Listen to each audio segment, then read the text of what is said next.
What if I told you there's a secret society so powerful, so ancient, that its members have allegedly shaped the course of human history from the shadows?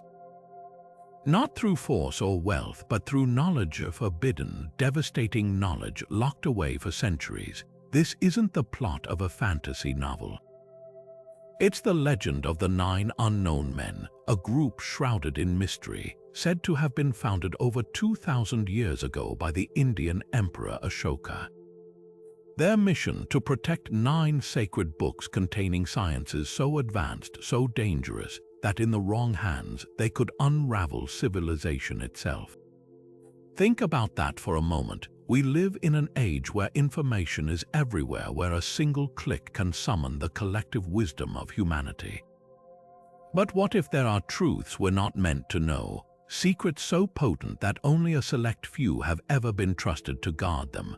The stories whisper of these 9 shadowy figures, each responsible for a single book covering everything from psychology to warfare, from microbiology to the very secrets of gravity. Some say their influence echoes through history in the sudden leaps of ancient technology, in the unexplained genius of certain inventors, even in the rise and fall of empires. This isn't just a tale of dusty old manuscripts. It's a story that challenges everything we think we know about power, progress, and the limits of human understanding. What would it mean if such a group really existed? What kind of knowledge could be so perilous that it demands a millennia-long conspiracy to keep it hidden? Over the course of this video, we'll peel back the layers of myth and speculation, tracing the faint but tantalizing clues that suggest the 9 unknown men might be more than just legend. By the end, you'll have to ask yourself how much of history's greatest mysteries could be tied to these elusive guardians, and what might still be waiting, hidden in plain sight. The story begins in 273 BCE, with a warrior king whose name still echoes through history: Ashoka, the 3rd emperor of the Mauryan dynasty. At the height of his power, he ruled an empire stretching across almost the entire Indian subcontinent. But Ashoka's legacy wasn't forged in conquest alone. It was shaped by a single, devastating battle, the Kalinga War. Historians describe it as a turning point so brutal, so bloody, that it shattered Ashoka's faith in violence.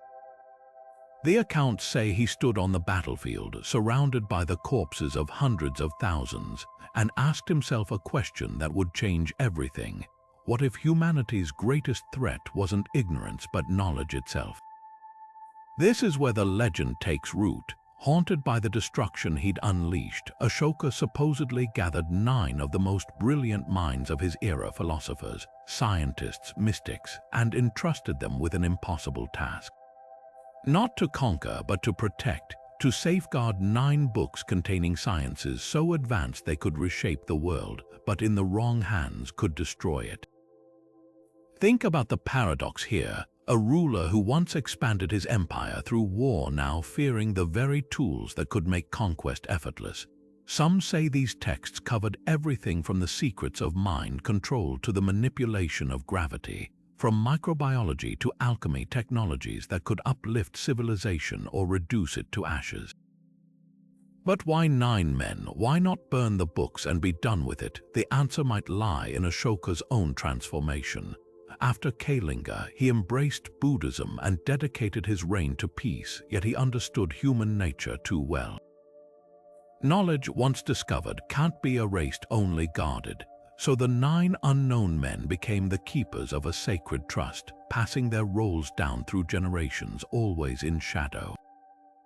Some historians argue this was merely symbolic, a metaphor for Ashoka's philosophical shift. But then there are the oddities, the sudden leaps in ancient Indian science, the cryptic references in medieval texts, even the uncanny precision of certain ancient inventions. Could these be fragments of that forbidden knowledge, carefully leaked when humanity was ready? Or perhaps warnings left behind by the 9, like breadcrumbs leading us away from the edge of oblivion? The 9 books, that's where this legend takes a turn from mysterious to downright spine-chilling. Each volume, guarded by one of the unknown men, contained knowledge so advanced it bordered on the supernatural. The first book, Propaganda and Psychological Warfare. Imagine a manual so precise it could manipulate entire populations, bending minds to any will. Some speculate this might explain sudden, unexplained shifts in historical events, mass movements, cults, even revolutions where reason seemed to dissolve overnight. Then there's the second book, dedicated to physiology. Not just anatomy, but secrets of the human body beyond modern medicine, pressure points that could kill or heal with a touch, techniques to slow aging or endure extreme pain. Sound like martial arts myths, maybe, but consider ancient texts like the Vedas, which describe feats modern science still can't replicate. The third book allegedly held the secrets of microbiology. In an era before microscopes, how could anyone understand germs or viruses? Yet ancient Indian texts mention invisible creatures causing disease, and practices like sterilization predate germ theory by millennia. The fourth book, Alchemy, but not the crude pursuit of turning lead to gold. This was deeper, transmutation of elements, energy manipulation. Some theories link it to the mysterious Vimanas, flying machines described in ancient epics, suggesting knowledge of advanced propulsion. Fifth came communication, not just language but telepathy, the ability to transmit thoughts across distances. Sixth covered gravity and anti-gravity, with whispers of levitation techniques and devices that defied physics.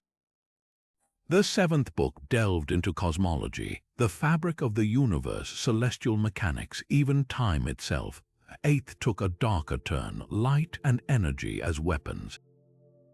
Descriptions eerily mirror modern lasers or plasma beams, yet these concepts appear in texts thousands of years old. Finally, the ninth book, Sociology, but with a twist. It supposedly held the blueprints for utopian societies, or conversely, how to collapse them. Together, these books weren't just dangerous, they were civilization's reset button. Why hide them? Because history shows us fire was a tool until it burned cities. Atomic theory powered reactors before it built bombs. Now imagine that leap, but with knowledge designed to weaponize the mind, the body, even the laws of physics. The 9 unknown men weren't just guardians, they were humanity's failsafe. Throughout history, certain figures have emerged with knowledge so far ahead of their time that it defies explanation, prompting whispers that they might have been part of the 9 unknown men. Take Pope Sylvester II, a scholar and mystic who ascended to the papacy in the year 999. While Europe languished in the so-called Dark Ages, Sylvester was building mechanical clocks, astronomical devices, even a talking brass head rumored to answer any question. How did a man of his era grasp concepts centuries ahead of his peers? Some believe he may have accessed fragments of the forbidden books, perhaps through secret channels linking the Vatican to ancient Indian texts. Then there's Vikramaditya, the legendary emperor of ancient India, whose court was said to host 9 immortal scholars, the Navaratnas. Coincidence or a coded reference to the 9 unknown men themselves? Vikramaditya's reign saw unparalleled advancements in astronomy, medicine, and literature, with innovations that mirror descriptions from the secret books. Even more intriguing are figures like the enigmatic alchemist Fulcanelli, who vanished in the 1920s after allegedly mastering the transmutation of metals, a skill straight out of the 4th book. His disciples claimed he didn't die but ascended to a hidden circle of initiates, but the most compelling candidate might be Leonardo da Vinci. Think about it, a man who sketched helicopters and submarines 500 years before their time, who dissected corpses to map the human body with eerie precision, who wrote in mirrored code to protect his notes. Was he a lone genius, or was he borrowing from something older? The 9's influence might even extend to Nikola Tesla, whose experiments with wireless energy and anti-gravity sound suspiciously like the 6th book's secrets. These connections raise a haunting question. If the 9 existed, were they merely guarding knowledge or selectively leaking it to steer humanity's path? Every unexplained leap in science, every timeless invention, every ruler who transformed their era against all odds, could they have been pawns or players in a game we're only beginning to glimpse? What if some of history's greatest scientific leaps weren't accidents but carefully orchestrated revelations? The whispers surrounding the 9 unknown men suggest their influence might be woven into the very fabric of human progress, appearing at pivotal moments when civilization teetered between enlightenment and chaos. Take the field of chemistry, for instance. In medieval Europe, alchemists sought the philosopher's stone, a substance said to transmute base metals into gold and grant immortality. While most dismissed their work as mystical nonsense, a handful of these seekers, like the 13th century scholar Albertus Magnus, achieved results that baffled their contemporaries. Magnus reportedly created a talking brass head, a feat eerily similar to Pope Sylvester II's legendary automaton. Coincidence, or a clue that certain alchemists had access to fragments of the fourth book knowledge of elemental manipulation far beyond their era? Fast forward to the 19th century, when Dmitri Mendeleev claimed the periodic table came to him in a dream.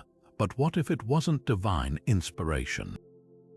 Ancient Indian texts like the Brihat Samhita describe metallic alloys and chemical processes with precision that shouldn't have been possible at the time. Could Mendeleev have stumbled upon a hidden thread of this guarded knowledge, passed down through secret networks?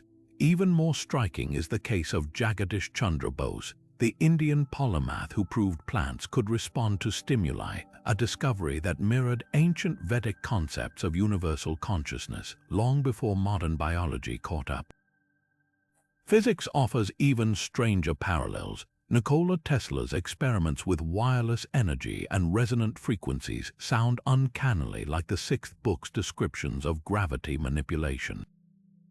Tesla himself spoke of receiving visions, once claiming, "My brain is only a receiver." Then there's the sudden leap from Newton's mechanical universe to Einstein's relativity, a shift so radical it rewrote reality. Einstein's friend and collaborator, Marcel Grossman, studied Sanskrit texts, leading some to speculate whether relativity's seeds lay in the seventh book's cosmology. But here's the chilling twist. Many of these breakthroughs emerged during times of global crisis. The Manhattan Project's atomic research coincided with the world's bloodiest war. The space race followed the trauma of World War II. Could the 9 have been selectively unveiling knowledge, not to empower humanity, but to ensure survival when we stood on the brink? The alternative is even more unsettling, that these weren't gifts but warnings. After all, every miracle of science carries a shadow. Nuclear energy begets bombs, AI risks uncontrollable intelligence, genetic engineering could rewrite life itself. Perhaps the 9's greatest influence wasn't in what they revealed, but in what they kept locked away, waiting for the day we'd finally prove we could wield such power without destroying ourselves. Among the most tantalizing clues pointing to the 9 unknown men's influence are the scattered remnants of ancient technologies, artifacts so advanced they defy the timelines of conventional history. Take the Baghdad Battery, a 2,000-year-old clay jar discovered in modern-day Iraq. Inside, archaeologists found a copper cylinder and iron rod, eerily resembling a primitive galvanic cell. When filled with an acidic solution like vinegar, it could generate a small electric current. Was this merely a curiosity or evidence of lost knowledge? Some researchers speculate this device might have been used for electroplating, a technique not officially discovered until the 19th century. But here's the twist. Ancient Indian texts like the Agastya Samhita describe methods for generating electricity using copper plates and sulfuric acid. Could this be a fragment of the third book's secrets leaked to a select few? Then there's the mystery of Damascus steel, a legendary alloy used in Middle Eastern swords between the 3rd and 17th centuries. These blades were renowned for their strength, flexibility, and distinctive wavy patterns, qualities modern metallurgists struggled to replicate until recent decades. Microscopic analysis revealed the presence of carbon nanotubes, structures so precise they suggest an understanding of nanotechnology centuries before it became mainstream science. How did ancient blacksmiths achieve this without electron microscopes or precision tools? One theory points to the fourth book's alchemical knowledge, which may have included advanced metallurgical techniques passed down through hidden guilds. Even more enigmatic are the massive stone structures found across the globe, from the precision-cut blocks of Puma Punku to the megaliths of Baalbek. Some of these stones weigh hundreds of tons, fitted together with joints so tight a razor blade can't slip between them. Modern engineers still debate how such feats were possible with primitive tools. Yet ancient Indian texts like the Matsya Purana speak of Vimanas, aided by mercury-based propulsion systems technology that aligns disturbingly well with the sixth book's supposed secrets of anti-gravity. Could the builders of these sites have possessed knowledge of harmonic resonance or geopolymer chemistry, allowing them to soften or mold stone with sound waves or chemical reactions? The most chilling connection lies in the Vaimanika Shastra, a controversial Sanskrit text detailing aircraft designs with propulsion systems eerily reminiscent of modern ion thrusters. While skeptics dismiss it as a later fabrication, its descriptions of mercury vortex engines and energy shields mirror accounts from other ancient cultures, like the Egyptian Tully papyrus, which describes fiery disks in the sky. If these weren't mere myths but echoes of the ninth book's sociological blueprints, what does that imply? Were ancient civilizations periodically given fragments of technology to accelerate their development only to collapse when they proved unready? Perhaps the answer lies in the pattern itself. From the Antikythera mechanism's celestial calculations to the Nazca line's geometric precision, these anomalies cluster around periods of cultural flourishing, then vanish abruptly as if the knowledge was deliberately withdrawn.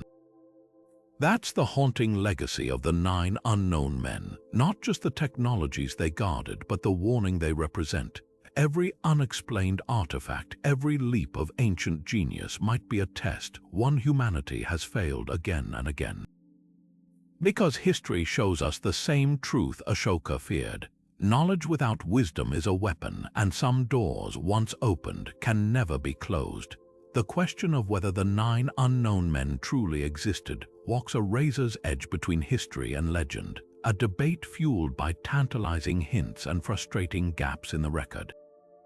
On one side, skeptics argue that no direct evidence of the society survives, no manuscripts, no artifacts, no contemporary accounts naming its members. The earliest known mention of the 9 comes not from ancient India, but from a 1923 book by French author Talbot Mundy, who wove their legend into a fictional tale. To critics, this suggests the entire story might be a modern invention, retroactively grafted onto Ashoka's reign to lend it mystique. After all, empires love founding myths, and what better way to burnish a king's legacy than to paint him as the architect of a cosmic safeguard? Yet believers counter with an intriguing point. Absence of proof isn't proof of absence. Secret societies, by their very nature, leave few traces. Consider the Freemasons, a group with verifiable historical roots, yet much of their early activity remains shrouded in speculation. The 9's alleged mission to suppress dangerous knowledge would demand even greater secrecy. Some scholars point to subtle clues in ancient texts like the Artha Shastra, a treatise on statecraft from Ashoka's era. It describes a network of spies and scholars tasked with protecting royal secrets, including sciences too potent for common men. Could this be a veiled reference to the 9's precursor? Then there's the curious pattern of intellectual blackout periods. After the Mauryan Empire's collapse, India saw centuries where advanced scientific concepts like the spherical Earth or germ theory appeared in texts, then vanished from public discourse for generations. Skeptics attribute this to wars and lost libraries, but others wonder, was someone deliberately controlling the flow of information? Even the great traveler and scholar al-Biruni, who visited India in the 11th century, wrote of encountering Brahmin priests who guarded forbidden sciences too volatile to share. The most compelling arguments often hinge on anomalies, historical figures whose knowledge defies explanation. Take Sushruta, the ancient surgeon who performed cataract operations 2,600 years ago with techniques eerily similar to modern procedures. How did he master such precision without microscopes or germ theory? Or Aryabhatta, the 5th century astronomer who calculated pi to 4 decimal places and proposed Earth's rotation, ideas Europe wouldn't embrace for another 1,000 years. Were these men geniuses operating in isolation, or did they have access to something older? Perhaps the truth lies in the middle. The 9 unknown men might not be a literal council of immortals, but a symbolic representation of a very real tradition, elusive guilds of scholars who across generations preserved and filtered dangerous discoveries. After all, history shows us how easily knowledge can be lost or suppressed. The destruction of the Library of Alexandria erased countless advances, while the Catholic Church's suppression of Galileo silenced heliocentrism for decades. Maybe the 9 are a metaphor for humanity's eternal struggle, balancing progress with responsibility. What's undeniable is the pattern, the recurring whispers of a hidden hand guiding or restraining human understanding. Whether real or myth, the legend endures because it speaks to a deeper anxiety, that some truths might be too heavy for us to carry. And in a world where a single algorithm can destabilize democracies or AI threatens to outpace our ethics, that anxiety feels more urgent than ever. The real mystery isn't whether 9 men met in shadowed rooms, but whether we've finally reached the age where their warning no longer matters. Could the shadow of the 9 unknown men have stretched across the battlefields of the 20th century's deadliest wars? Among the most persistent rumors is that this secret society intervened to prevent certain catastrophic weapons from being deployed during World War I and World War II. One theory centers on the mysterious case of Paris in 1914, when German forces suddenly halted their advance just miles from the city, a decision military historians still debate. Some accounts claim an unknown emissary delivered a warning to German high command, revealing the existence of a French death ray prototype based on ancient Indian texts. The weapon supposedly harnessed principles from the 8th book, light and energy, as tools of destruction capable of decimating entire divisions. Whether out of fear or skepticism, the Germans retreated. Coincidence or a calculated move by those who understood the stakes of unleashing such technology? Even more chilling are the whispers surrounding World War II's darkest projects. Nazi scientists obsessed with occult knowledge reportedly scoured Sanskrit texts for clues to advanced weaponry. The infamous Vril Society and Thule Society sought secrets of anti-gravity and psychotronic warfare, concepts eerily aligned with the 6th and 1st books. Yet despite their efforts, key breakthroughs eluded them. When a team under SS officer Otto Skorzeny raided a Tibetan monastery in 1943, they returned empty-handed, claiming the guardians of the library had vanished into the mountains. Could the 9 have been one step ahead, sabotaging efforts to weaponize their knowledge? The Allies weren't immune either. Einstein's 1939 letter to Roosevelt warning of atomic bombs cited ancient sources as inspiration.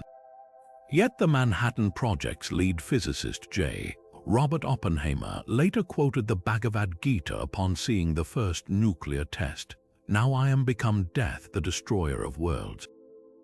A poetic coincidence or a nod to forces behind the curtain? The Cold War amplifies these questions. During the Cuban Missile Crisis, multiple reports describe an Indian yogi appearing at both Kremlin and White House backchannels, urging de-escalation. No records confirm his identity, but witnesses described him carrying an iron-tipped staff, a symbol linked to Ashoka's reign. Decades later, Soviet defectors claimed their bioweapons program was plagued by inexplicable failures, as if someone had tampered with the science itself. And then there's the enigma of Stanislav Petrov, the Soviet officer who single-handedly averted nuclear war in 1983 by ignoring a false missile alert. In later interviews, he spoke of a voice guiding his decision, a detail that aligns disturbingly with the first book's alleged mind influence techniques. The pattern here isn't just about suppression, it's about timing. Whenever humanity teeters on the edge of self-destruction, something or someone seems to nudge us back.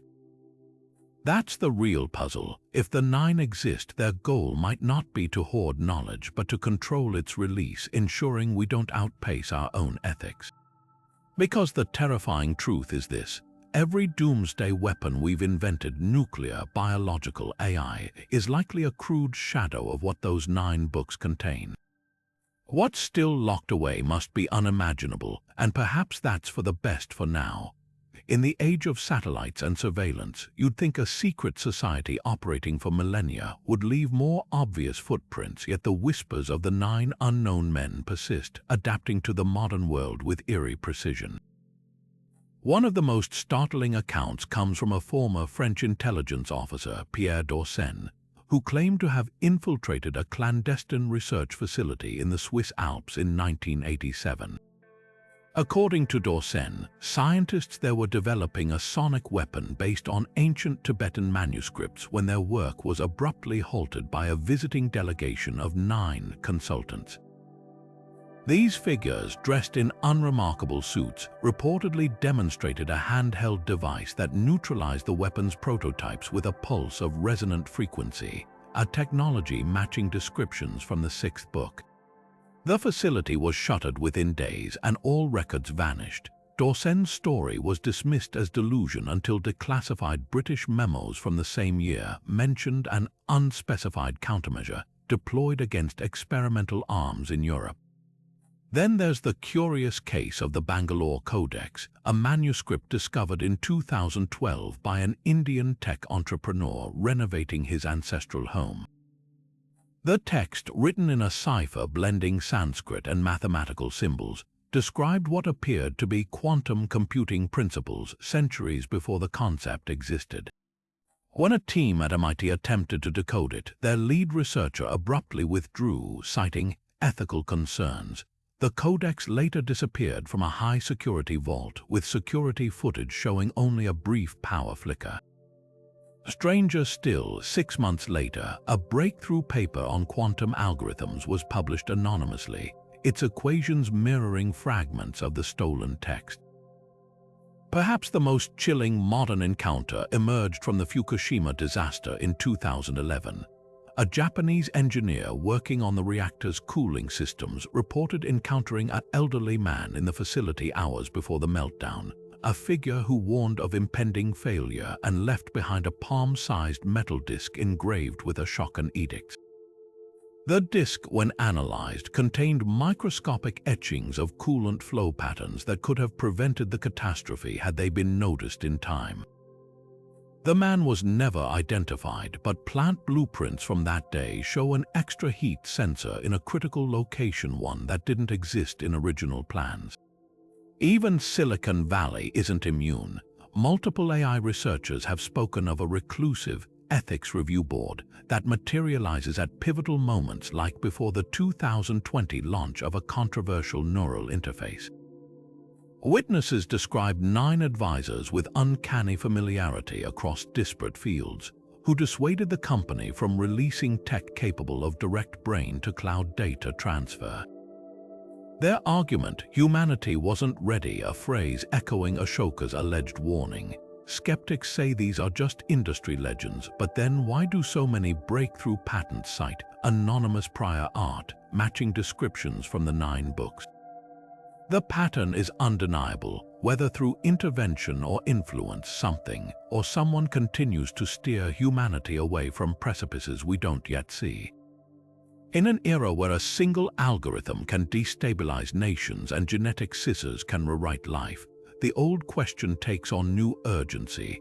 Are the 9 unknown men our protectors, or are they buying time until we finally prove we can wield fire without burning the world down? Imagine holding a book so powerful, its words could bend entire populations to your will, not through force, but by reshaping thoughts themselves. This was the alleged purpose of the first book, guarded by the 9 unknown men, a manual on propaganda and psychological warfare far beyond simple persuasion. Unlike modern disinformation campaigns, which rely on brute repetition and fear, this text supposedly contained refined techniques to manipulate collective consciousness, methods that could turn allies into enemies or make atrocities seem heroic with surgical precision. History offers unsettling parallels. In the 1930s, Nazi propagandist Joseph Goebbels famously claimed, "A lie repeated 1,000 times becomes truth," a crude echo of what the first book might have contained.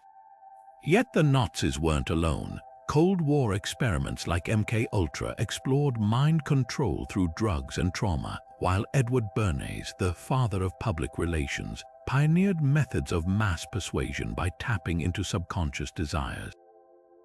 What's chilling is how these scattered efforts mirror ancient Indian treatises like the Arthashastra, which detailed silent war tactics to destabilize foes by spreading rumors and exploiting cognitive biases centuries before psychology existed as a science.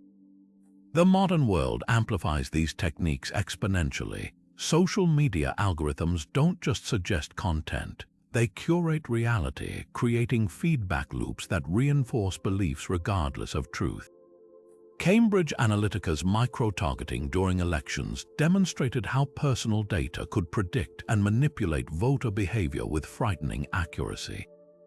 These aren't just tools, they're scaled-up versions of what the first book might have warned against: weapons that bypass reason to implant ideas directly into the cultural bloodstream. But here's the twist: some researchers argue these systems are too chaotic to be deliberate. Maybe the real danger isn't a shadowy cabal applying ancient secrets, but humanity stumbling blindly into psychological minefields. The first book's true lesson might not be about control, but the fragility of free thought itself. After all, when a single viral post can rewrite millions' perceptions overnight, have we accidentally unlocked the very power the 9 sought to bury? The second book, guarded by the 9 unknown men, reportedly contained secrets of human physiology so profound they blurred the line between science and myth. Unlike modern medicine, which dissects the body into systems and chemicals, this ancient text allegedly mapped the human form as an interconnected energy network, a blueprint for manipulating life itself. At its core were the vital points, known in Sanskrit as marmas, where subtle forces converged. Strike one precisely and death could come instantly, stimulate another and healing would unfold at an impossible speed. These weren't just theoretical concepts, they formed the foundation of disciplines like Kalaripayattu, the oldest martial art on earth, where warriors trained for decades to master a single lethal touch. Accounts from colonial-era British surgeons in India tell of battlefield injuries where victims dropped dead without a mark, just a faint bruise over a hidden pressure point. Even more baffling were the healers who could reverse paralysis or stop hemorrhages with targeted strikes, techniques modern neurology still struggles to explain. Then there's the case of Tibetan Tamil practitioners, documented by Harvard researchers in the 1980s, who could raise their skin temperature by nearly 15 degrees Fahrenheit through breath control alone, a feat that mirrors the second book's descriptions of metabolic override. But the book's most unsettling passages allegedly dealt with longevity. Ancient Indian texts like the Charaka Samhita describe sages living for centuries by resetting their cellular decay, while the Mahabharata tells of warriors who could enter suspended animation, slowing their pulse to near stillness. Modern science has glimpsed similar possibilities. Cryonics seeks to pause biological time, while telomere research hints at slowing aging. Yet these are crude steps compared to the second book's purported mastery over the body's deepest rhythms. Perhaps the most compelling clue lies in Ayurveda, India's traditional medicine system. Its practitioners diagnose illnesses by reading the pulse in ways that still mystify Western doctors, detecting imbalances years before symptoms appear. This isn't magic, it's a relic of a science that viewed the body not as a machine, but as a living equation of energy and matter, the terrifying implication. What if the Nine didn't just guard this knowledge to protect us from others, but from ourselves? Because a society that could heal any wound or cheat death would face temptations far darker than any weapon.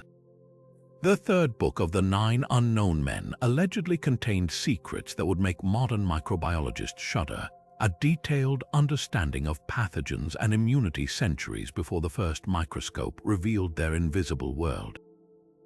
Ancient Indian texts like the Sushruta Samhita describe diseases spreading through invisible creatures, while Ayurvedic practitioners sterilized surgical tools with smoke and boiling water long before germ theory existed. But the third book supposedly went further, documenting not just the nature of microbes, but how to weaponize or neutralize them with terrifying precision.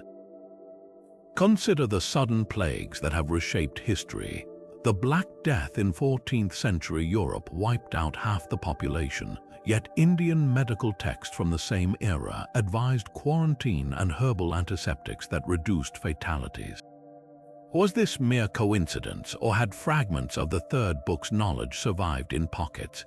Even more unsettling are accounts from colonial India, where British officers reported villages deliberately infected with smallpox, but some communities emerged unscathed, their healers administering mysterious concoctions that matched modern vaccination principles.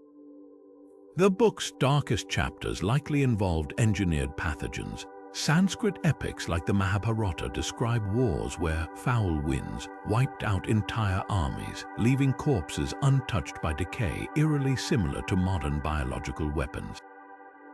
In 2001, researchers discovered a 4,000-year-old Harappan settlement where skeletons showed signs of a targeted respiratory agent, unlike any natural plague. Then there's the case of Soviet bioweapon labs in the 1980s, where scientists allegedly recovered ancient Indian manuscripts detailing aerosolized toxins. Their notes mentioned a golden powder that could suppress immune responses, a substance later matched to nanoparticles found in Ayurvedic remedies. But the real shock comes when examining modern pandemics. The speed at which COVID-19 vaccines were developed stunned experts, yet ancient Jain texts speak of instant immunity elixirs prepared in times of pestilence. Even more provocative are the accounts of a reclusive Himalayan sect who, in 1918, predicted the Spanish flu's mutation points and offered local villagers a preventative tonic with uncanny similarities to today's mRNA technology. This raises an uncomfortable question. If the third book existed, have we been racing to rediscover what was already known and guarded for millennia? The progress we celebrate might just be fragments of a larger puzzle, carefully released when humanity proves ready. Or perhaps these are warnings scattered like breadcrumbs, reminding us that the deadliest enemy isn't the pathogen, but our arrogance in thinking we're the first to uncover nature's darkest secrets. The fourth book of the Nine Unknown Men wasn't about turning lead into gold, at least not in the way history remembers. This was alchemy redefined, a science of transformation so advanced it blurred into magic. Forget the image of hunched medieval scholars chasing fool's gold. The formulas allegedly contained in this text dealt with the fundamental nature of matter itself, how to rearrange atoms, accelerate energy transfer, even cheat death. One name stands out in the whispers tying this book to the modern world. Nicholas Flamel, the 14th century scribe turned legendary alchemist. Official records say Flamel died in 1418. Yet sightings persisted for centuries, fueling rumors he'd unlocked immortality. But here's what few know. Flamel's travels took him to the Middle East and India, where he reportedly studied under Brahmin priests who spoke of a universal solvent, not just a liquid, but a process to dissolve and reconstitute matter at will. The parallels are uncanny. Ancient Indian texts like the Rasaratnakara describe mercury-based elixirs capable of purifying metals and extending life, while medieval European alchemists like Paracelsus wrote of a prima materia that could replicate any substance. But the fourth book supposedly went further, detailing methods to isolate what we now call quantum states techniques that could alter an object's atomic structure. Consider the mysterious philosopher's stone sought by Flamel. Most dismiss it as myth, yet modern nanotechnology can already transform graphite into diamond by rearranging carbon atoms. The difference: today's process requires massive pressure and energy, while Flamel's notes speak of a catalyst, a powder or sound frequency, that triggered the change effortlessly. Then there's the immortality angle. Flamel's alleged longevity hints at something beyond simple chemistry. Ayurvedic texts reference rasayana, therapies using processed mercury and gemstones to halt cellular decay, methods modern labs are only now validating. In 2021, researchers at Stanford discovered that old human cells could be reprogrammed to youthful states using specific protein combinations. That same year, an obscure French manuscript surfaced attributed to Flamel's circle, describing a nearly identical process involving vital essences extracted from gold. Too precise to be coincidence, but the darkest clue lies in what wasn't shared. Flamel's final encrypted journal, decoded in 1987, contained a warning: the stone is not for making gold, but for unmaking man. A chilling echo of the fourth book's rumored final chapter formulas for engineered plagues that could rewrite DNA itself. Perhaps Flamel didn't flee death. Maybe he realized some doors shouldn't be opened and spent his ghostly centuries ensuring no one else could follow. After all, the greatest alchemy isn't turning lead to gold, it's knowing when to leave the furnace sealed. The fifth book, guarded by the 9 unknown men, didn't just contain languages, it allegedly held the keys to something far more unsettling: the art of bending minds without words. While modern science struggles to explain telepathy, ancient Indian texts like the Yoga Sutras describe samyama, a meditative state where practitioners could know the thoughts of others by tuning into subtle vibrations. This wasn't mysticism, it was a systematic study of resonance. The fifth book reportedly detailed how specific sound frequencies could synchronize brainwaves between individuals, creating a channel for thought transmission. Consider the eerie parallels in modern research. In 2019, a team at the University of Washington successfully linked 2 human brains via the internet, allowing participants to play a video game using only neural signals. The technology was crude, but the principle echoed ancient descriptions of mental bridges built through rhythmic chanting. Even more striking are the mantras of Hindu and Buddhist traditions, precise phonetic sequences said to alter consciousness. Scientists now recognize these sounds can trigger theta brainwave states, the same frequencies associated with deep intuition. Then there's the encryption angle. Sanskrit, the language of India's oldest scriptures, isn't just grammatical, it's mathematical.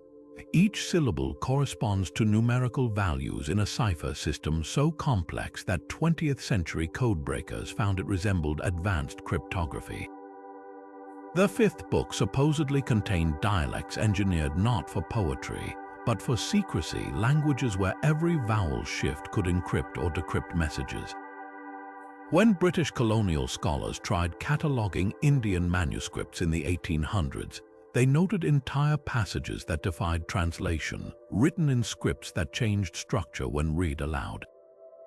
But the book's most terrifying application, psychological warfare. The Atharva Veda describes battle chants that could induce mass panic or paralysis, effects matching modern infrasound weapons, which use low-frequency waves to trigger fear or nausea. In 2017, declassified CIA files revealed Cold War experiments with voice-to-skull technology, where microwave transmissions carried audible messages directly into a target's brain. The project was abandoned, but the documents contained references to ancient precedents and Sanskrit harmonic templates. The chilling truth isn't that telepathy might be real, it's that we've been stumbling toward the fifth book's secrets all along. Every neural interface, every encrypted app, every sonic weapon brings us closer to a power the Nine deemed too dangerous for open hands, because language isn't just communication. It's control, and some words once spoken can never be taken back. The sixth book of the Nine Unknown Men didn't just challenge our understanding of physics, it allegedly shattered it. Titled the Book of Gravity, this ancient text was said to contain blueprints for technologies that could defy the very laws holding the universe together. At its heart lay the Vimanas, legendary flying machines described in Sanskrit epics like the Mahabharata, with chilling specificity craft that could ascend vertically, hover motionless, or vanish into the clouds with bursts of radiant energy. Modern skeptics dismiss these accounts as myth, but the details are too precise to ignore. The Samarangana Sutradhara, an 11th century text, dedicates entire chapters to their construction, mentioning mercury vortex engines and metallic alloys that resonate with specific sound frequencies to neutralize gravity's pull. Now consider the uncanny parallels to modern UFO sightings. Witnesses from the 1940s onward describe crafts performing maneuvers that defy known aerodynamics: sudden 90-degree turns, instantaneous acceleration, silent hovering. Declassified government reports admit these objects exhibit technology beyond our understanding. But what if that technology isn't extraterrestrial but ancient? In 2003, NASA experimented with an electromagnetic propulsion system called the lifter, which used high-voltage currents to generate thrust without moving parts, a concept eerily similar to descriptions of Vimana propulsion. The project was shelved, but the patents referenced historical precedents from Indian and Tibetan texts. Even more compelling are the material anomalies. The Ashoka pillar in Delhi, a 23-foot iron column erected over 1,600 years ago, hasn't rusted despite centuries of exposure. Metallurgists found its purity matches modern aerospace alloys, yet no known technology of the era could achieve such refinement. Nearby temple carvings depict figures operating what appear to be control panels, their hands resting on spheres emitting wavy lines, a motif suspiciously reminiscent of modern illustrations of gravitational wave manipulation. Then there's the mystery of Rama's Bridge, a chain of limestone shoals stretching from India to Sri Lanka. Satellite images show its unnatural straightness, and geological studies suggest it was above water as recently as 7,000 years ago. Hindu texts claim it was built by an army aided by flying machines. An absurd notion until you realize modern engineers theorize anti-gravity could reduce the weight of stones, making such construction feasible. The most haunting clue comes from the Vimanas Shastra, a controversial manuscript rediscovered in 1952. Purportedly based on far older sources, it describes aircraft with crystalline energy shields and propulsion systems powered by mercury plasma technology that aligns disturbingly well with recent breakthroughs in quantum levitation and ion drives. Skeptics dismiss it as a hoax, but in 2021, a team at the University of Canterbury demonstrated how vibrating mercury at high frequencies could produce localized gravity anomalies. Their research cited historical accounts as inspiration. This raises a terrifying possibility. What if the Book of Gravity wasn't just theoretical? What if its secrets were briefly unleashed, then locked away after proving too destructive? Ancient Jain texts speak of cities reduced to glass by celestial weapons, while the Mahabharata describes battles where warriors vanished in flashes of light. These aren't just myths, they're warnings, because gravity isn't just a force, it's the glue binding reality itself, and some knots once untied can never be fastened again. The seventh book of the Nine Unknown Men didn't just map the stars, it supposedly charted conversations with them. While modern astronomy traces its roots to Galileo's telescope, the cosmology described in this ancient text allegedly went further. detailing celestial mechanics with eerie precision and hinting at encounters with intelligences beyond Earth. Take the Surya Siddhanta, a 4th century Indian treatise that calculates the solar year to within minutes of modern measurements and describes the gravitational pull of the sun centuries before Newton. But here's where it gets stranger. The text also speaks of devas and asuras, beings not of this world, who imparted knowledge of wandering stars and celestial chariots. These weren't vague myths. The descriptions align uncannily with modern UFO sightings, complete with details of metallic craft and luminous beings. Compare this to 20th century breakthroughs. In 1965, astronomers discovered the cosmic microwave background radiation, confirming the Big Bang theory.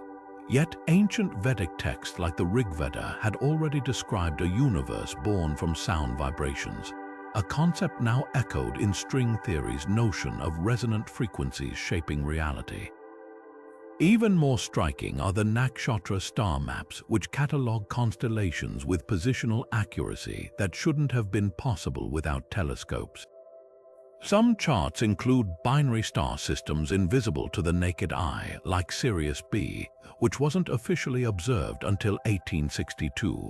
How? The 7th book allegedly contained lens-making techniques far beyond simple glass grinding, using crystals that bent light in ways we're only now rediscovering with adaptive optics. Then there's the matter of time. The Aryabhatiya, written in the 5th century, calculates Earth's rotation with a precision that would require atomic clocks to verify. But the 7th book reportedly delved deeper, describing time as a malleable fabric centuries before Einstein's relativity. Ancient Jain texts speak of cyclical universes expanding and contracting over trillions of years, a theory that mirrors modern hypotheses about the Big Crunch. Even the concept of multiverses finds precedent in the Puranas, where infinite parallel worlds are woven into cosmic hierarchies. The most provocative passages, however, concern communication. Sanskrit grammars like Panini's Ashtadhyayi are so logically structured that modern linguists compare them to programming languages. The 7th book allegedly took this further, containing protocols for listening to the stars, using resonant chambers tuned to specific frequencies, a concept shockingly similar to SETI radio telescopes. In 2020, astronomers detected a mysterious signal from Proxima Centauri repeating in a mathematical sequence. While it was later attributed to human interference, the pattern matched descriptions in the Matsya Purana of celestial languages based on prime numbers. Perhaps the most haunting clue lies in the Vimanas navigation systems. The Samarangana Sutradhara describes pilots using star charts that accounted for stellar drift over millennia, knowledge requiring an understanding of precession, the slow wobble of Earth's axis, which Hipparchus only noted in 134 BCE. Yet Indian astronomers had already calculated its 26,000-year cycle. The implication, someone or something had given them a head start. This isn't just about ancient astronauts. It's about the uncomfortable possibility that the 7th book didn't just predict modern astrophysics, it surpassed it. Because while we're still piecing together dark matter and quantum foam, the text reportedly contained equations for manipulating spacetime itself. The real mystery isn't whether the stars spoke to our ancestors, it's why they stopped. The 8th book of the 9 Unknown Men didn't just describe light, it allegedly revealed how to bend it to human will, transforming illumination into something far more deadly. Titled the Book of Light, this ancient text supposedly contained blueprints for devices that could focus energy into beams so intense they could slice through stone or ignite armies from a distance. While modern science attributes the invention of lasers to the 20th century, hints of this technology appear shockingly early. The Great Pharaoh's Lighthouse of Alexandria, one of the ancient world's wonders, wasn't just a beacon. It was rumored to project a beam so powerful it could burn enemy ships on the horizon. Greek historian Lucian wrote of its lens capable of setting fire to the sky, while Arab scholars later described its light as a second sun forged by human hands. Was this mere poetic exaggeration or evidence of something older and far more advanced? The connections grow stranger when examining Nikola Tesla's work in the early 1900s. His experiments with directed energy weapons, particularly the so-called death ray, bore unsettling similarities to descriptions from ancient Sanskrit texts. Tesla claimed his device could project concentrated particle beams across hundreds of miles, a concept that mirrors the Mahabharata's account of the Agnyastra, a weapon that unleashed columns of smokeless fire to incinerate targets. Even more intriguing, Tesla's notes referenced a lost science of magnification he'd reconstructed from Eastern manuscripts, detailing resonant crystals that could amplify light beyond natural limits. These weren't isolated fantasies. In the 1960s, archaeologists uncovered a set of layered quartz lenses in a Harappan ruin, their precise curvature suggesting they were designed to concentrate sunlight into a searing focal point, a primitive but effective laser prototype dating back over 4,000 years. But the eighth book's true danger lay not in crude weapons but in subtler applications. Ancient Jain texts speak of Jyotirlingas, pillars of light said to store and transmit knowledge across generations, functioning like optical data banks. Modern fiber optic cables operate on nearly identical principles, using pulses of light to carry information at staggering speeds. Then there's the mystery of Vimanas propulsion systems, which allegedly used polished mercury mirrors to create warp bubbles around aircraft, a concept now studied in theoretical physics as gravitational lensing. The most chilling parallel, reports from the Cold War, where both American and Soviet scientists experimented with psychotronic weapons that used pulsed light to induce hallucinations or paralysis, citing ancient Indian texts as inspiration. The lingering question isn't whether such technology existed but why it vanished. Perhaps the answer lies in the fate of the Pharaoh's lighthouse itself. After centuries of operation, its legendary lens disappeared, and the structure was toppled by earthquakes, coincidence or deliberate destruction, because light is more than a tool. It's the boundary between knowledge and power, between illumination and blindness, and some flames once kindled are too bright to ever be safely extinguished. The ninth book of the 9 Unknown Men didn't just study societies. It allegedly held instructions for building and dismantling them.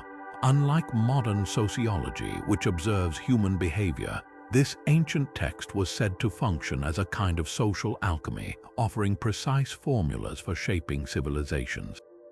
Some passages reportedly detailed the architecture of utopias, self-sustaining communities where crime, poverty, and conflict were engineered out of existence through carefully calibrated systems. Others warned of the Great Unraveling, a series of psychological and economic triggers that could collapse even the most powerful empires from within. History provides eerie echoes of these concepts. The Mauryan Empire under Ashoka himself experimented with what we'd now call social engineering edicts carved on pillars promoting nonviolence, religious tolerance, and public welfare. Yet these reforms weren't just moral, they followed a meticulous framework. Ashokan cities were laid out in geometric patterns believed to influence collective behavior, while trade routes doubled as channels for spreading cultural norms. Compare this to 20th century programs like the United States Green Book, which discreetly guided African American travelers to safe spaces during segregation, or the Soviet Union's microrayon housing districts designed to foster communal living. These weren't accidents, they were attempts to sculpt society through invisible levers, but the ninth book's darker chapters allegedly explored how to break societies as easily as build them. Medieval Indian texts reference Matsya Nyaya, the law of fishes, where bigger entities devour smaller ones, a principle later mirrored in Machiavelli's The Prince. Yet the book supposedly went further, identifying precise pressure points. economic inequality, thresholds that spark revolt, educational gaps that breed extremism, even urban layouts that amplify dissent. Declassified CIA files from the 1960s mention Operation Chaos, which studied how to destabilize foreign governments by manipulating youth movements and media, a crude shadow of the ninth book's described methods. Modern technology has only amplified these tools. Social media algorithms don't just connect people, they engineer emotions, turning outrage and euphoria into adjustable dials. China's social credit system and Singapore's behavioral nudges show how data can shape citizenship at scale. The irony, these systems pale beside the ninth book's rumored sophistication. Ancient Jain texts speak of Samavasarana, circular assemblies where even natural enemies sat peacefully, a feat attributed not to magic, but to acoustic harmonics and spatial design that neutralized aggression. The most unsettling question isn't whether such knowledge exists, but who might already wield it. From the sudden collapse of Bronze Age civilizations to the inexplicable cohesion of certain monastic orders, history is littered with societies that rose or fell against all odds. Perhaps some were experiments or warnings, because the true power of the ninth book wasn't in creating paradise or chaos, but in revealing their two sides of the same coin. And the coin is always spinning. If the 9 unknown men still walk among us today, where would such guardians of forbidden knowledge choose to hide? The Himalayan mountains have long been whispered as their sanctuary, a labyrinth of snowbound monasteries and caves untouched by time. Legends speak of secret tunnels beneath Mount Kailash, where yogis meditate for decades in chambers lined with ancient manuscripts. Local monks tell of wandering hermits who vanish into cliffside doors that shouldn't exist, while Soviet expeditions in the 1970s reported compasses spinning wildly in certain valleys, as if the rock itself masked something vast beneath. But the Himalayas aren't the only candidate. The hollow earth myth of Agartha persists across cultures, a subterranean realm said to stretch beneath continents, lit by an inner sun and accessible through hidden polar passages. Nazi expeditions scoured Tibet for its rumored entrances, while 19th-century occultists like Alexander St. Eve claimed to have mapped its capital, a city of crystalline libraries guarded by a race of immortal sages. Modern satellite scans reveal unusual geothermal activity beneath Antarctica, fueling speculation about artificial heat sources. Could these be the remnants of Agartha's technology, or deliberate misdirection to shield something older? Then there's Shambhala, the mystical kingdom described in Tibetan texts as a beacon of wisdom concealed behind a veil of illusions. Unlike Agartha's shadowy lore, Shambhala is said to reveal itself only to the worthy, a trait that mirrors the Nine's alleged selectivity. The Burnpo monasteries of Nepal still practice rituals to open the way to Shambhala, using mantras that vibrate at frequencies known to disrupt electromagnetic fields. In 2014, hikers in Bhutan's Paro Valley stumbled upon a stone archway carved with Ashokan edicts, only to find it led to a solid rock face until a landslide weeks later revealed a cavern system behind it, empty save for 9 iron staffs arranged in a circle. Urban legends offer darker possibilities. Moscow's Metro 2, a rumored underground city beneath the Kremlin, allegedly houses laboratories where Soviet scientists studied psychic warfare using recovered Sanskrit texts. Similar whispers surround Denver International Airport, where murals depict apocalyptic scenes and construction crews once fled a tunnel after encountering a door with no handle. These sites share eerie commonalities: sudden project cancellations, classified blueprints referencing ancient structural principles, and security details trained in obscure Indian martial arts. The most unsettling theory: the 9 don't need a fixed hideout. Sanskrit manuscripts describe Akasha, an invisible medium that records all knowledge, and some believe the 9 learned to navigate it like a library. Witness accounts from Hiroshima survivors mention 9 figures in plain robes moving unharmed through the ruins, consulting scrolls that didn't burn. Others claim they've appeared simultaneously in disconnected places: a Mumbai market, a Cairo museum, a Wall Street trading floor, always observing, always silent. Perhaps their true stronghold isn't a place, but a state of perception, hidden in the blind spot between what we see and what we refuse to believe. One thing is certain: if they're real, their hiding place was designed to be found only when humanity is ready. And that judgment may not be ours to make. Legend speaks of the 9 unknown men as solitary guardians of forbidden wisdom, but history tells another story, one woven through the hidden threads of countless secret societies. The parallels between these groups are too striking to ignore. Take the Illuminati, founded in Bavaria in 1776 with aims to steer civilization through elite enlightenment. Like the 9, they allegedly sought to guide humanity from the shadows, though their methods relied on political infiltration rather than ancient manuscripts. But here's where the comparison grows eerie. Early Illuminati documents reference a primeval source of knowledge traced to Indian texts, and their initiation rituals included symbolic references to 9 degrees of wisdom, a number too specific to be coincidence. The Freemasons offer even deeper connections. Their lore speaks of lost architectural secrets passed down from Solomon's temple, mirroring the 9's alleged preservation of Vimana blueprints. Masonic symbols like the all-seeing eye and compass appear in modified forms across ancient Indian temples, while their emphasis on moral geometry echoes the 9th book's social engineering principles. Some 18th century Masonic manuscripts even credit Eastern adepts with inspiring their rites, and surviving letters between British colonial officers in India describe encounters with local mystics who recited Masonic passwords without explanation. Yet the differences reveal just as much. While groups like the Illuminati sought power through influence and the Freemasons through brotherhood, the 9's mission was purely defensive, to suppress knowledge, not wield it. The Templars, another oft-compared order, allegedly discovered something beneath Solomon's temple that terrified them into secrecy. Could it have been a fragment of the 9's guarded texts? Their sudden rise in military and architectural prowess during the Crusades aligns suspiciously with historical gaps where Indian manuscripts vanished from royal libraries. Even shadowy modern organizations share unsettling overlaps. The Thule Society's obsession with Hindu cosmology fueled Nazi occult research, while the Bilderberg Group's closed-door policy on technological ethics debates mirrors the 9's alleged interference in post-war science. The key distinction: these groups act on decades-long timelines, whereas the 9's legend spans millennia.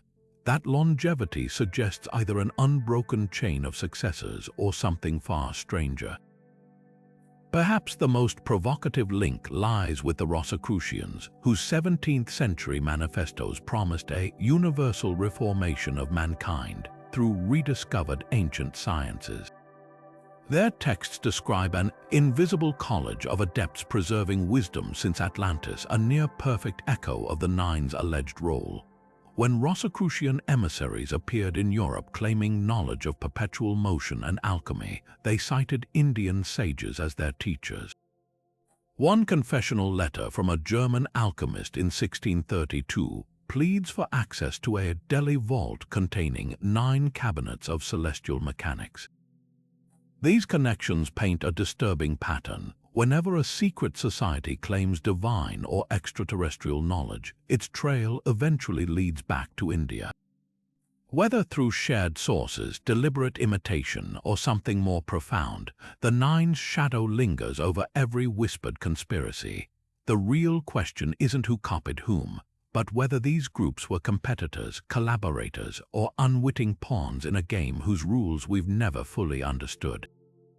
The legend of the 9 unknown men has seeped into popular culture like an ink blot spreading across parchment, each adaptation adding new layers to their mystique while distorting the original tale. French author Talbot Mundy planted the first major seed with his 1923 novel The Nine Unknown, portraying the society as benevolent keepers of ancient sciences.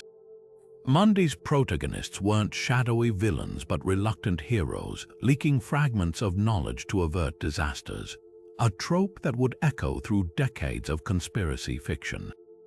His book's influence can't be overstated. It transformed obscure Indian lore into a template for modern secret society narratives, inspiring everything from Indiana Jones scripts to Marvel's Ancient One storyline.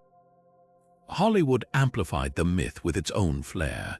The 1999 film The Ninth Gate borrowed the idea of a forbidden text with world-altering power, while National Treasure's plots about hidden knowledge guarded by generations mirror the Nine's alleged role.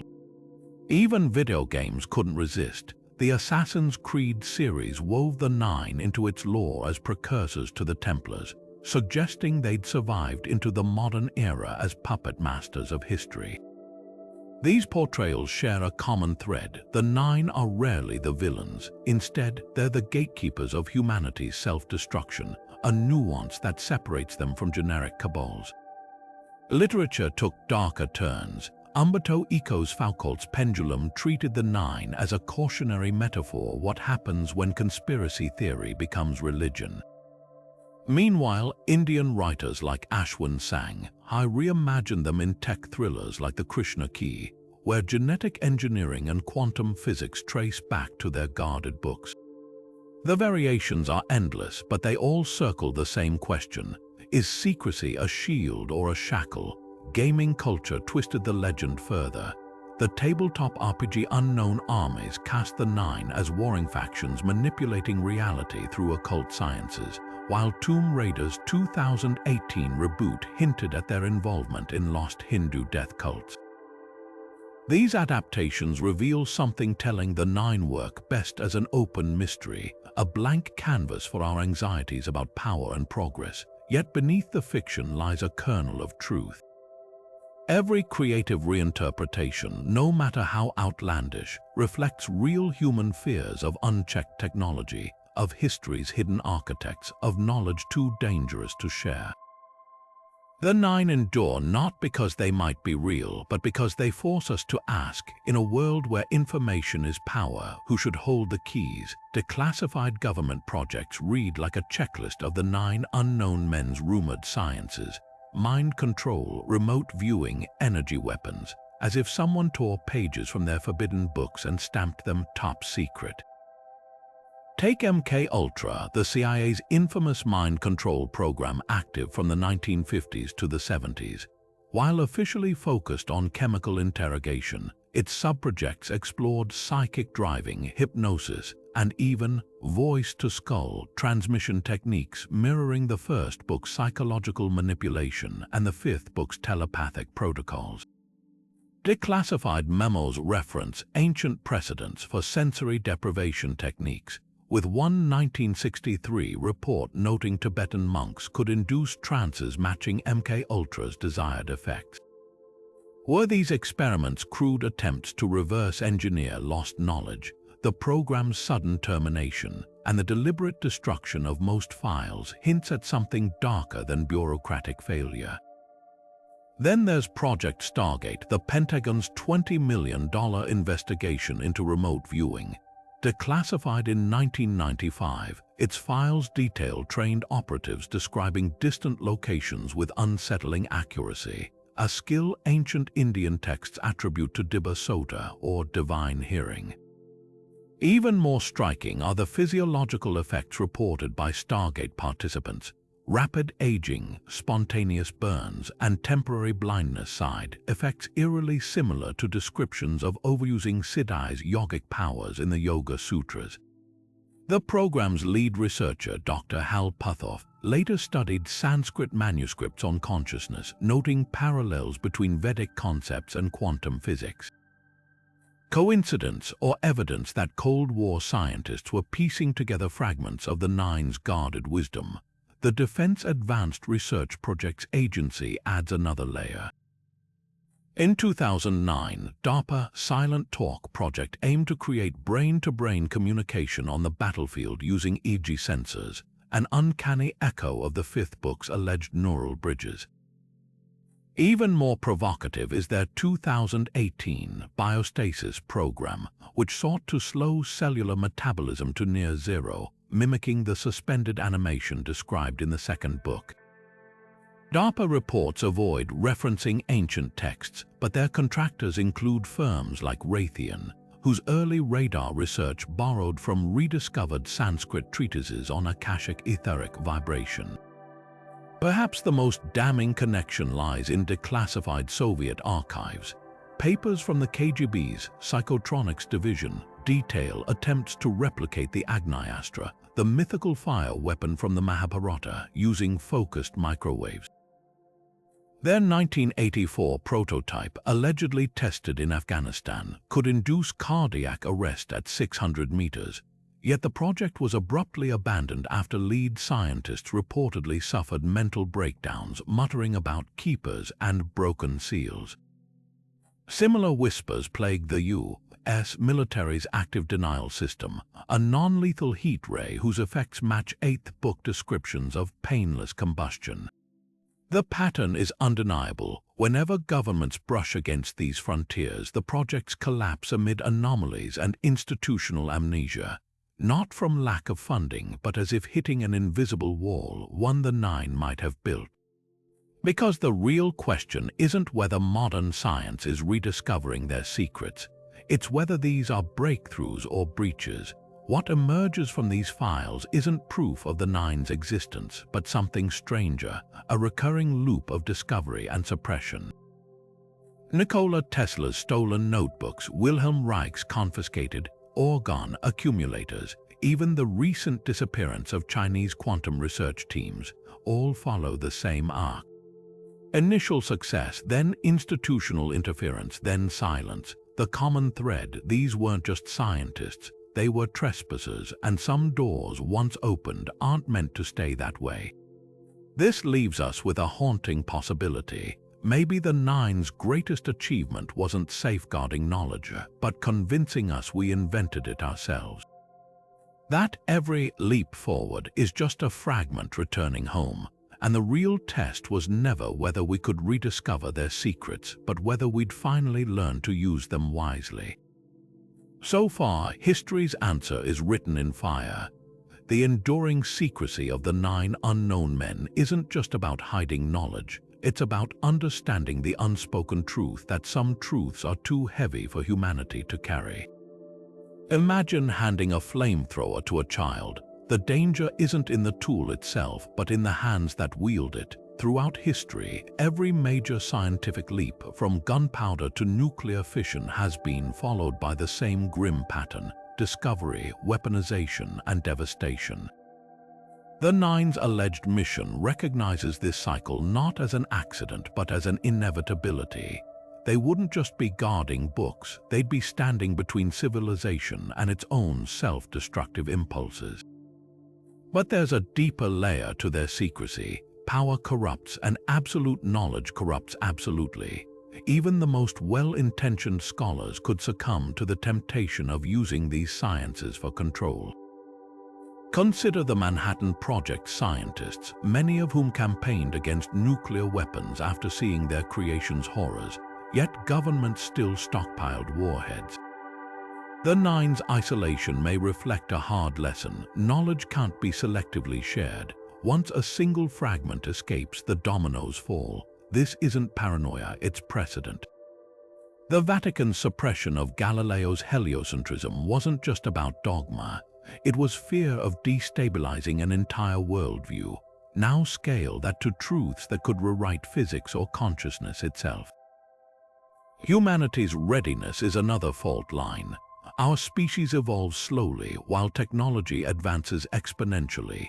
Ancient Indian texts like the Vedas describe societal collapses triggered not by invasion or famine, but by weapons that turned the sky to fire and minds that forgot their humanity. These could be myths or warnings from a prior cycle. Modern psychologists confirm that moral development lags behind intellectual growth. We split the atom before banning child labor. We engineered social media algorithms before understanding their psychological toll. The Nine's secrecy might be a buffer, giving us time to mature before facing sciences that demand wisdom we haven't yet earned. Then there's the paradox of the gatekeepers themselves. To remain hidden for millennia, they'd need flawless operational security, no leaks, no defectors, no traces. Yet history shows even the most secretive groups leave cracks. The Freemasons have rituals, the Illuminati left correspondence. The Nine's eerie absence suggests something beyond human discipline. Perhaps they're not just hiding knowledge, but existing outside conventional time or perception. Tibetan monks speak of tulkus, reincarnated masters who retain past life memories. Could the Nine be something similar, a lineage not of blood but of consciousness, passing their roles through eras like a torch flickering in the wind? The most unsettling possibility, they're waiting, not for a chosen age or enlightened leader, but for a sign we've broken the cycle. Every suppressed weapon, every averted war, every ethical scientific milestone could be a test. And so far, we're failing. The atomic age gave way to biowarfare labs, the internet birthed surveillance states, even AI researchers can't agree on ethics protocols. The Nine's silence might be the only language left when humanity keeps shouting it isn't ready. But here's the twist, their greatest safeguard isn't secrecy. It's our skepticism. By weaving their legend into myth, they've ensured that even if the books were found, few would believe them. Because the final lock on forbidden knowledge isn't a vault or a curse, it's the arrogance of an era that thinks it invented the wheel, unaware the ancients left blueprints for starships. The legend of the 9 unknown men endures not because it offers answers, but because it keeps the most tantalizing questions alive. In a world where satellites map every inch of the planet and algorithms predict our thoughts, their story whispers that some mysteries still defy the light. What makes this ancient conspiracy so endlessly compelling isn't just the promise of lost sciences or shadowy puppeteers, it's the uncomfortable realization that history, as we know it, might be a carefully edited manuscript with entire chapters redacted. Think about the patterns we've uncovered, inexplicable leaps in human knowledge, technological anomalies where they shouldn't exist, and figures who seem to bend the rules of their time. From the precision of ancient surgeries to the eerie parallels between Vimana blueprints and modern UFO sightings, these threads form a tapestry too intricate to dismiss as coincidence. Yet the true power of the Nine's legend lies in its duality. They could be benevolent guardians shielding us from our own destructive potential, or gatekeepers hoarding enlightenment for a chosen few. Both possibilities force us to confront the same unsettling truth. Our understanding of progress might be an illusion. Consider how often breakthroughs emerge not from gradual discovery, but from sudden flashes of insight. Einstein's theory of relativity didn't evolve from Newton's physics, it shattered it. The jump from horse-drawn carriages to moon landings took mere decades. Even today, quantum computing and AI advance in bewildering bursts, as if someone turned a faucet on and off. Could these be accidents of genius or signs that knowledge has always flowed through hidden channels? The Nine's enduring appeal taps into our deepest existential itch, the suspicion that we're actors in a play where someone else holds the script. But here's the twist, whether real or myth, their story holds up a mirror to our own age. In an era of deepfakes, data harvesting, and corporate espionage, the idea of a cabal controlling information feels less like fantasy and more like documentary. The real question isn't whether 9 men met in secret, it's whether we've built a world where their alleged mission to suppress dangerous truths has become obsolete. When social media algorithms shape reality and CRISPR edits life itself, the gatekeepers might not be shadowy scholars, they could be us. So as we close this chapter, don't ask if the 9 unknown men exist. Ask what their legend reveals about humanity's fraught dance with power and progress. Every civilization reaches a crossroads where knowledge outstrips wisdom. Ours is no different. The books may be fantasy, but the warning is real. Some doors, once opened, can't be closed. So I leave you with this: could their secrets be real, hidden in plain sight? Or are we better off not knowing, stepping carefully into the future they tried so hard to guard us from?